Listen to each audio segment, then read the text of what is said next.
लोहराखंडी साहित्य संसदर स्वर्णक्षेत्र उत्सव भंजनगर स्थानीय आरएमसी सभाकक्ष में भंजनगर प्रतिष्ठित साहित्य अनुष्ठान लोहराखंडी साहित्य संसदर 22तम प्रतिष्ठा उत्सव समुदाय 3टी पर्यायर अनुष्ठित हो जाइछि।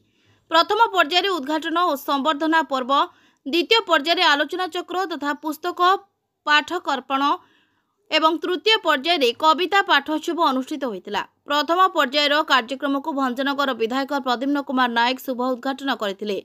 प्राक्तन अध्यक्ष तथा लोहराखंडी साहित्य संसदर उपदेष्टा बी गोविंद राव सभापतित्व करथिबा समय सम्मानित अतिथि रूपे मंचासीन रहिथिले भंजनगर विज्ञापित अंचल परिषदर अध्यक्ष गोपबंधु महापात्र, भंजनगर सांसद प्रतिनिधि संतोष कुमार त्याड़ी, भंजनगर कवि सम्राट मीडिया क्लब सभापति प्रदीप कुमार स्वाई, संपादक चिन्मय कुमार बेवर्ता।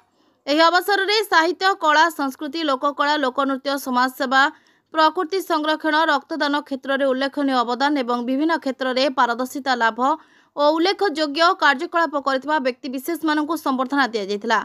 यह सहित आम खबर यूट्यूब कविता सम्मान ओडिशार 10 जन सारस्वत स्रष्टांकु प्रदान करा जायतिला। उपस्थित समस्त सांबादिक मानकु मध्य संबर्धित करा जायतिला।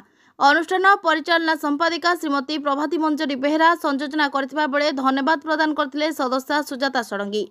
द्वितीय पर्यायर डॉक्टर अशोक कुमार षडंगी को सभापतित्व अनुष्ठित कार्यक्रम में मुख्य अतिथि भाव अवसर प्राप्त अध्यक्ष श्यामा प्रसाद मिश्र, मुख्य वक्ता भाव प्राक्तन साहित्य एकाडेमी सदस्य डॉक्टर संजय कुमार पंडा एवं त्रिधारा साहित्य संसदर संपादक डॉक्टर लक्ष्मीनारायण दास जोगदे सांप्रतिक स्थिति में साहित्य अनुष्ठान भूमिका विषय आलोचना पर्व में भाग नहीं। एथिरे अनुष्ठान द्वारा प्रकाशित बी गोविंद राव को प्रथम कविता संकलन सृजनधारा, कल्पना कुमारी प्रधान को शिशु गल्प कहानी कथा कुहे, राजीव लोचन पाणिग्राही प्रबंध पुस्तक आर्थिक स्तंभ, भारती मंजरी बेहरा कविता संकलन विविधा, खदाल नायक कविता पुस्तक आंब गछ अतिथि मानक द्वारा उन्मोचित होता।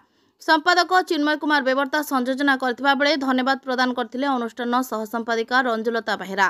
तृतीय पर्यायर अनुष्ठान आईन परामर्शदाता दंडपाणी प्रधान को सभापतित्व मुख्य अतिथि अवसरप्राप्त प्रधान शिक्षयित्री तथा संसदर उपसभापति श्रीमती रीताराणी महापात्र, मुख्य अतिथि कवि सम्राट मीडिया क्लब उपसभापति पुरुषोत्तम महापात्र, कवि साहित्यिका शिक्षयित्री रंजुलता बेहरा उपस्थित थिले।